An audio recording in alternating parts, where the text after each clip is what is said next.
Bonjour et bienvenue dans cette vidéo. On continue l'exploration des nouveautés de macOS 15 Sequoia et aujourd'hui on va se pencher sur l'application mot de passe. Alors je parle bien d'application puisque c'est une des grandes nouveautés. On a maintenant une application dédiée à la gestion des mots de passe. Contrairement aux versions précédentes où ils étaient gérés dans les préférences système.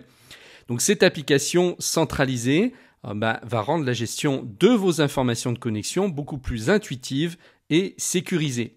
Donc désormais, pour le lancer, on n'aura plus besoin de passer par les réglages système.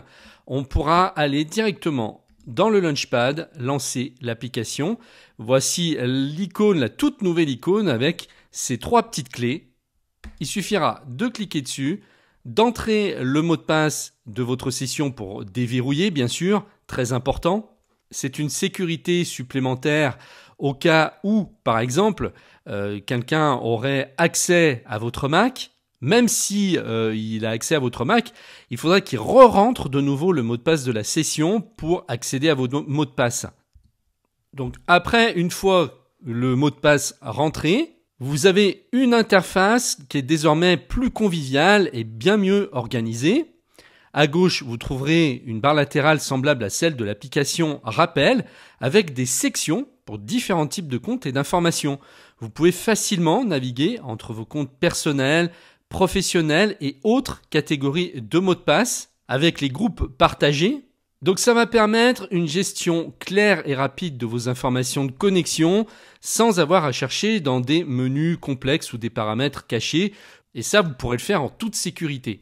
Donc, dans la section Tout, eh bien, comme c'est dit, vous allez trouver ici absolument tous vos mots de passe. À droite, vous avez une section Clés d'accès, désormais. Elles vont être désormais stockées ici, alors qu'avant, on ne les avait pas clairement, si vous voulez, sous le nez. On les activait, mais sans pouvoir vraiment y retourner. Là, maintenant, elles vont toutes être ici. Donc, ça va être les clés que vous avez activées avec Face ID ou Touch ID. Lorsque, par exemple, vous n'avez plus qu'à mettre votre doigt pour rentrer votre mot de passe pour aller sur un site. Ou quand vous faites la même chose devant votre webcam pour déverrouiller un compte. Donc, ça sera très facile de les gérer maintenant grâce à cette section. Ensuite, ici, on a tous les codes de sécurité. Donc, c'est un peu l'équivalent de Google Authenticator où vous avez des codes pour les authentifications à double facteur. Grâce à des QR codes, vous allez pouvoir générer ces codes et ils vont être stockés ici. Vous allez même pouvoir en créer en cliquant sur le plus. Ici, vous allez avoir tous vos codes Wi-Fi qui vont être stockés. Vous savez que dès que vous saisissez un code Wi-Fi, peu importe où vous êtes, il va les stocker en mémoire. Et quand vous allez retrouver, par exemple, l'endroit où vous étiez, si vous aviez utilisé le Wi-Fi d'un hôtel, et que vous y retournez l'année d'après parce que vous partez en vacances au même endroit, eh bien, il va stocker la clé Wi-Fi pour vous. Vous n'aurez plus besoin de la rentrer. En plus, il synchronise entre vos appareils. Donc, si vous rentrez la clé sur votre iPhone, vous n'aurez pas besoin de la rentrer sur votre Mac au moment où vous vous connecterez. Il l'aura déjà mémorisé. Ensuite, on a ici un onglet sécurité qui vous permet d'analyser vos mots de passe qui sont trop faibles et qui risquent d'être compromis. Donc si vous en avez beaucoup qui sont ici en rouge, ça veut dire que vous ne prenez pas des mots de passe qui sont assez sécurisés, assez compliqués. Et donc ça va permettre d'attirer votre attention là-dessus.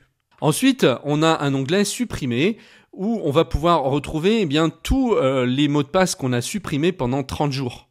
C'est-à-dire que si vous êtes là et vous dites par exemple, j'ai plus besoin de ce mot de passe, je vais le supprimer, je fais un clic droit, supprimer. Eh bien, vous voyez, il y a un petit 1 désormais qui s'affiche. Ça veut dire que vous avez un mot de passe supprimé. Et il suffira de retourner ici, si vous changez d'avis pendant les 30 jours, et de le restaurer. Vous pourrez également le supprimer définitivement si, par exemple, vous pensez que vous voulez vraiment le faire disparaître parce qu'il y a un risque. Donc dans ce cas-là, vous recliquerez sur supprimer, il sera définitivement détruit. Sinon, vous cliquez sur restaurer et il reviendra dans la section tout. Le voici. Donc voilà, c'est vraiment une organisation où on gagne beaucoup en clarté. C'est rapide, on n'a pas besoin de chercher dans des menus complexes et il n'y a plus rien désormais qui est caché. On peut tout gérer désormais clairement et facilement avec cette interface. Et au niveau de la sécurité, il faut savoir que l'application est également parfaitement intégrée avec iCloud Kitchen. Donc ça signifie que toutes vos informations de connexion sont synchronisées de manière transparente entre tous vos appareils Apple. Et comme la sécurité est une priorité absolue pour Apple, eh bien, toutes les informations de connexion sont chiffrées et stockées de manière sécurisée.